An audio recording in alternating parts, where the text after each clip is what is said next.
Panganjan. Swastiastu.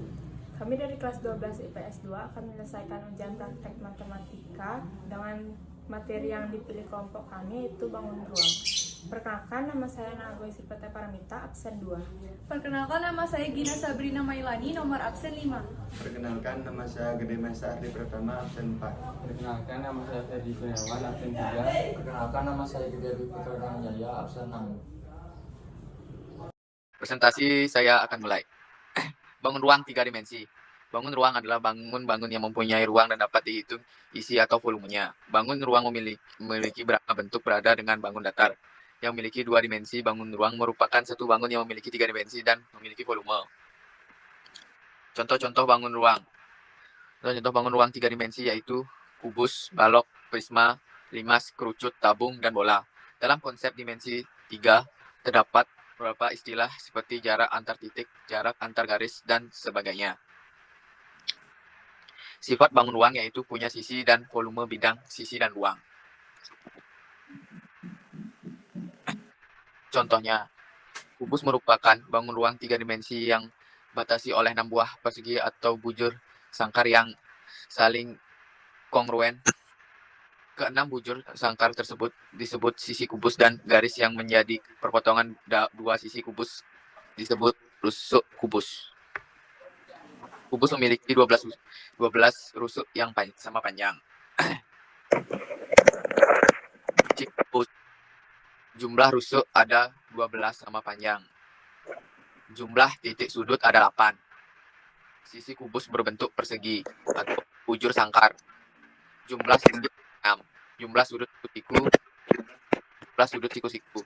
Punya 12 diagonal sisi dan ukuran sama panjang. CTH-nya A, AF, BE, BG, CF, CH, DG, DE, AG, AC, BD. Punya 4 diagonal ruang dan ukuran yang sama panjang. CTH-nya BA, AG, CE, DV. Punya 6 bidang diagonal yang berbentuk persegi panjang. Contoh, ACG, E sama dengan BDHV. ADGV sama dengan BCHE. CDEV sama dengan ABGH. Rumus diagonal pada kubus, diagonal sisi A kuadrat 2, diagonal ruang 3 A kuadrat 3. Dimensi 3. Kedudukan titik, garis, dan bidang dalam ruang. 1. Kedudukan titik terhadap garis sebuah titik dapat terletak di sebuah garis atau di luar garis. Jika titik terdapat di sebuah garis, maka jarak titiknya 0. Dan jika titik terletak di luar garis, jaraknya dihitung tegak lurus terhadap garis. Contohnya, pada gambar di atas diketahui sebuah titik B terhadap titik G. Titik B memiliki jarak terhadap garis G sejauh garis putus-putus B ke B, di mana B merupakan proyeksi tegak lurus titik B pada garis G. Yang kedua, kedudukan titik terhadap bidang. Sebuah titik dapat terletak di sebuah bidang atau di luar bidang. Jika titik terdapat di sebuah bidang, maka jarak titiknya 0, dan jika titik terletak di luar bidang, jaraknya dihitung tegak lurus terhadap bidang. Contohnya, pada gambar di atas diketahui sebuah titik P terhadap bidang V. Titik P di luar bidang V sehingga memiliki jarak terhadap bidang V sejauh garis tegak P ke P, di mana P merupakan proyeksi tegak lurus titik P pada bidang V. Yang ketiga, kedudukan garis terhadap garis. Dua buah garis dapat dikatakan sebagai berikut. Yang pertama, berpotongan jika kedua garis bertemu di sebuah titik. Yang kedua, berhimpit jika seluruh titik yang dilewati garis G juga dilewati garis H. Yang ketiga, sejajar jika kedua garis berada pada bidang yang sama dan tidak akan bertemu pada suatu titik. Yang terakhir, bersilangan jika masing-masing garis berada pada bidang yang saling bersilangan tegak lurus. Yang keempat, kedudukan garis terhadap bidang. Terletak pada bidang jika seluruh garis berada pada bidang sehingga seluruh titik pada garis saling berhimpit dengan titik-titik pada bidang. Tidak ada jarak antara garis dan bidang. Sejajar bidang. Jika seluruh titik pada garis memiliki jarak yang sama terhadap, misal jarak titik A di garis terhadap titik A di bidang adalah sama dengan jarak titik B di garis terhadap titik B di bidang. Memotong bidang jika garis dan bidang saling tegak lurus. Selanjutnya nomor 5, kedudukan bidang terhadap bidang. Berhimpit. Jika seluruh titik yang ada di bidang berada pada bidang sejajar. Jika seluruh titik pada kedua bidang berada pada jarak yang sama. Berpotongan. Jika kedua bidang bertemu di sebuah garis. Contohnya di samping gambar tersebut. Selanjutnya, besar sudut pada dimensi 3 bisa ditentukan dengan fungsi trigonometri seperti sin, cos, dan tan. Pada segitiga siku-siku, perbandingan trigonometri berlaku seperti ini. Contohnya ada pada di samping. Selanjutnya, jarak pada dimensi 3 adalah jarak terdekat yang bisa kita peroleh dari konsep jarak yang akan kita hitung. Jarak terdekat akan kita peroleh ketika terbentuk saling tegak lurus, sehingga perhitungannya bisa menggunakan teorema Pitagoras. Contohnya ada pada di samping. Contoh soal pertama. Sebuah kubus panjang rusuknya 8 cm. Panjang diagonal ruangnya adalah. Saya akan menjawab soal nomor 1. Ingat rumus, diagonal ruang sama dengan A akar 3. Karena kita sudah mendapatkan rumus, jadi untuk diagonal ruang sama dengan A akar 3. A adalah panjang rusuk kubus, dalam soal diketahui rusuk 8 cm. Jadi langsung ganti saja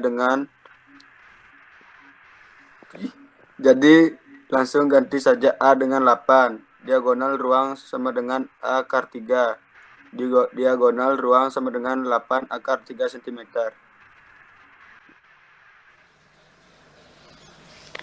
Contoh soal yang kedua. Sebuah kubus panjang rusuknya 8 cm. Hitunglah panjang diagonal bidangnya. Jadi di sini saya akan menjawab dari soal nomor 2. Dari hasil perhitungan di atas, kita sudah mendapatkan rumus. Jadi, atau rumus pasti untuk menghitung diagonal sisi atau bidang sebuah kubus. Rumus diagonal sisi sama dengan A akar 2.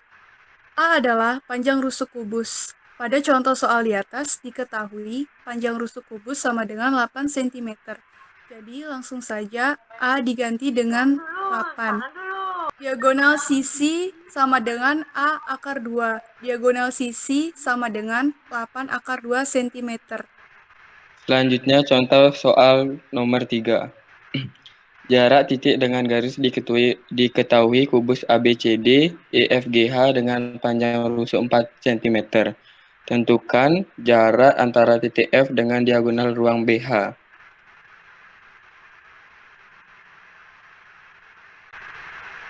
Baik, di sini saya akan menjawab contoh soal nomor 3. Dilihat pada gambar di sini, terdapat segitiga siku-siku. Diketahui BF-nya sama dengan 4. Jadi dimasukkan rumus FH sama dengan akar dari EF kuadrat plus EH kuadrat sama dengan akar 4 kuadrat ditambah 4 kuadrat sama dengan 4 akar 2. BH sama dengan akar FH kuadrat plus BF kuadrat sama dengan akar 4 dari 2 kuadrat plus 4 kuadrat sama dengan 4 akar 3. Jadi, jarak titik F dengan garis BH sama dengan panjang garis PF. Jika luas segitiga BHF diketahui, jadi luas BHF sama dengan setengah PF X BH, atau luas BHF sama dengan setengah BF dikali FH. Maka, setengah PF dikali BH sama dengan setengah BF dikali FH. PF dikali BH sama dengan BF dikali FH.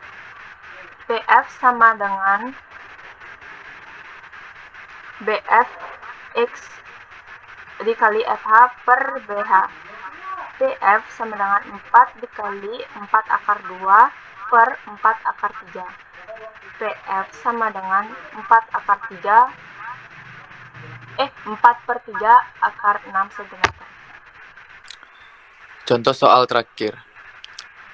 Sudah saya gambarkan lagi pada segitiga di atas. AB dan BC adalah rusuk kubus dan panjangnya adalah X adalah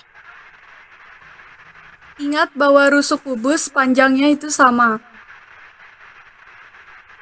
Maka untuk mencari diagonal bidang atau sisi AC, gunakan rumus Pythagoras. Seperti berikut. AC kuadrat sama dengan AB kuadrat plus BC kuadrat. AC kuadrat sama dengan X kuadrat tambah X kuadrat. AC kuadrat sama dengan 2X kuadrat. AC sama dengan akar 2X kuadrat. Maka hasil dari AC tersebut adalah X akar 2.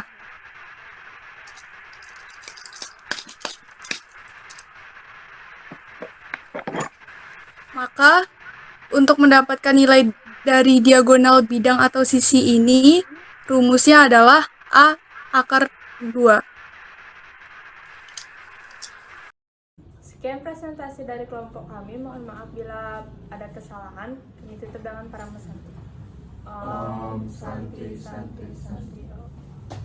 Kita ulang.